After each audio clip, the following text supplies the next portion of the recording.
আমরা চুল পড়া শুরু হইলেই যে ভুলটা সবচেয়ে বেশি করি সেটা হচ্ছে আমরা একটা তেল কিনে ফেলি, প্রাকৃতিক তেল কিনে ফেলি। দেখেন, আপনি যখন চুল পড়া শুরু হয় নাই এর আগে তেল ইউজ করেন নাই, অথচ তেল ইউজ করা উচিত ছিল চুল পড়া শুরু হওয়ার আগে।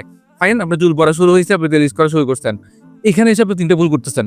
প্রথম ভুল, আপনি হচ্ছে তেলটা লাগাচ্ছেন সপ্তাহে 7 দিন, মানে আপনি কোনো রকমের চুলটা পড়া বন্ধ করতে হবে। এটা হচ্ছে ফল্ট। কারণ হচ্ছে আপনি যখন প্রতিদিন তেল লাগাবেন আপনার ওখানে তেলগুলো জমে যাবে, যার কারণে আরো উল্টা ক্ষতি হবে। চুল পড়া বন্ধ, মানে চুল পড়া বন্ধ হওয়ার জায়গায় চুল আরো বেশি পড়বে। 2 নম্বর ভুল হচ্ছে আপনি কি করেন, একদিন পর পরই তেল লাগাচ্ছেন, ফাইন, কিন্তু যখন তেল লাগাচ্ছেন আপনি বাইরে যাচ্ছেন, বাইরে গেলে কি হবে, তেল লাগানোর অবস্থায় বাইরে যাচ্ছেন, তখন বাইরে যে ধুলাবালি সেগুলো আপনার তেল মাথার মধ্যে স্ক্যাল্পে জমতেছে।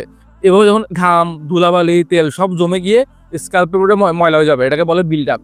এই বিল্ড আপ হয়ে গেলে যেটা হয়, আপনার যে স্ক্যাল্প ওখানে সে পুষ্টিটা পায় না, যার কারণে কি নতুন চুল গজায় না, চুল পড়া বন্ধও হয় না। সো আপনাকে কি 3 নম্বর প্রবলেম হচ্ছে আপনি যখন ঘুমাইতেছেন, ঘুমানোর সময় কি করেন, সারা রাত তেলটা লাগাই ইউজ করে ঘুমান। মানে দরকারটা কি, আপনি সকালবেলা ঘুম থেকে উঠেন, ঘুম থেকে উঠে তারপর তেল লাগান, তেল লাগায় আপনি রান্না করে দেন, আপনি গোসল টোসল করতে গিয়ে ভালো মতো ধুয়ে ফেলেন, মানে 3 থেকে 4 ঘন্টা রাখেন। আপনি পুরো রাত ধরে তেলটা মাথা রাখার দরকার নাই, এতে করে উল্টা তেল জমে গিয়ে ক্ষতি হওয়ার সম্ভাবনা থাকবে। সো আপনি এই 3টে প্রবলেম যদি সলভ করতে পারেন, আপনি কি করবেন, জাস্ট নর্মালি সপ্তাহে 2 থেকে 3 দিন তেল লাগাবেন, অবশ্যই প্রাকৃতিক তেল, ভালো তেল। দ্বিতীয়ত হচ্ছে তেলটা লাগাবেন 3 থেকে 4 ঘন্টায় বেশি না, এবং দেন তেল লাগানোর পর ভালো একটা মাইল্ড শ্যাম্পু দিয়ে চুলটা ধুয়ে ফেলবেন।